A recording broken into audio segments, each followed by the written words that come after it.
The Man and His Alsatian.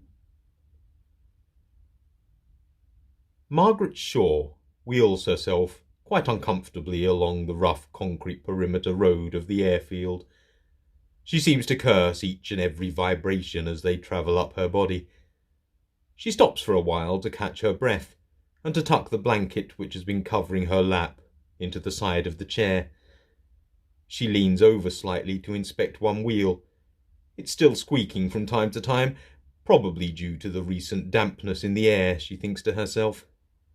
She will oil it when she gets home, so no need to worry now.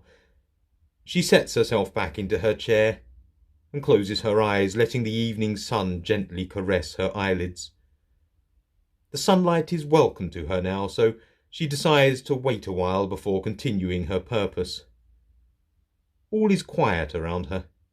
Even the earlier wind has exhausted itself, so all she can hear is her heartbeat, gradually slowing as she relaxes.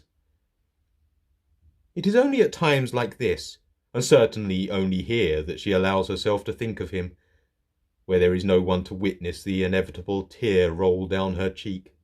She thinks of him, standing tall, splendid and handsome in his uniform, looking serious, but still with that mischievous twinkle in his eye. He stands before her.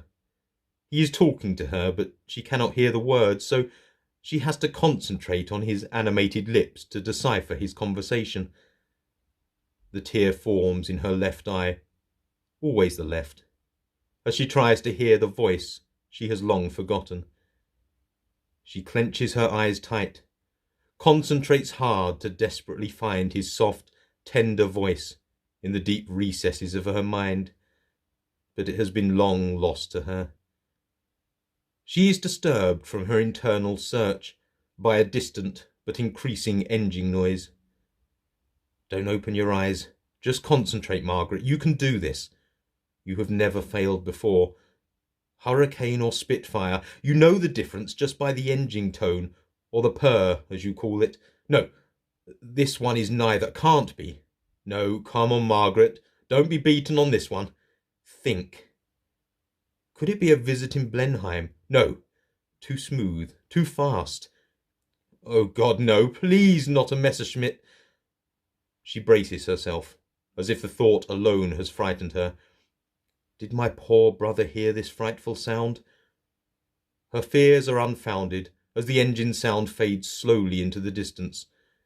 Keep those eyes closed, Margaret. Something soft brushes her knee, and she wakes from her thoughts with a shake and sharp intake of breath. Ahead of her sits a large dog. An Alsatian, probably. Not quite. Maybe a cross. She tilts her head in mild bewilderment, and the dog does the same, pricking up one ear. Well, hello, young fellow. What can I do for you? A voice beside her. I'm so sorry if he disturbed you. He's a nosy dog, you know.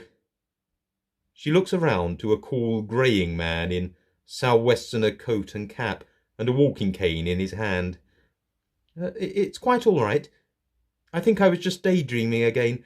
My mother said I was always daydreaming at school, so I guess nothing changes, she said, but without a smile in her voice.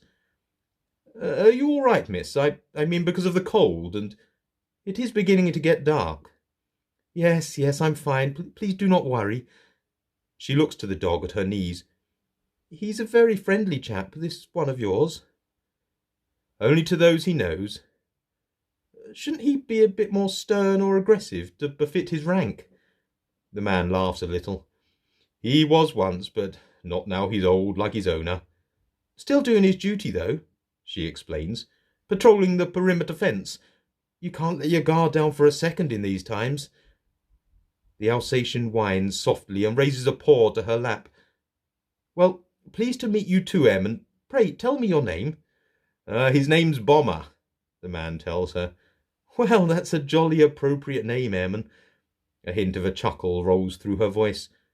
She puts the dog's paw down, turns grave, and addresses the man.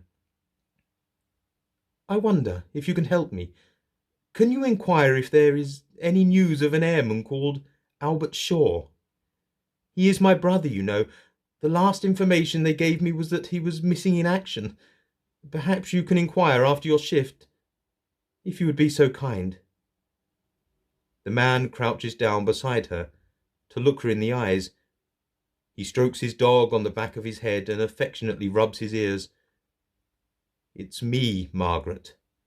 It's me, Albert, your baby brother Albert." She shakes her head. "No, no, no, I don't understand. You can't be. You're far too old. How could you do this? It's so mean of you." She starts to cry. So many more tears follow the single teardrop. "Stay calm, Margaret." But I do not understand. You sound like Albert." "My dear sister Margaret, listen to me." He pauses. His dog yawns a contented yawn. "Time has passed. Many years, in fact. You do not need to come here any more. All is well. You must understand." He reaches out and holds her hand. "I was missing in action. They were right to tell you that. My Hurricane took several shots in an air battle with Fritz. Don't worry, he fared off worse, but my girl must have taken a shot to the fuel tank, and I had to ditch her in the sea off Le Havre. Thankfully, some friendly French fishermen rescued me and nursed my injuries until I was well enough to report back to base." "No, no, whoever you are wrong. You are too old to be my brother." "Margaret, listen to me. I have told you many times before. You know why you are in this chair. The polio, remember? It took you when you were only 20. My poor sister, you do not have to keep coming back here month after month, year after year." He lays his head in her lap. Her tears continue to flow as the realization sinks in. His dog whines softly once more. "I am old now. Soon we will be together again, properly. Until then, please be at peace. I love you, my dear sister Margaret." The Alsatian licks his owner's face and paws his back. Albert sits up and finds himself alone with his dog. He dries a tear of his own. "Come along, airman bomber. We should head home."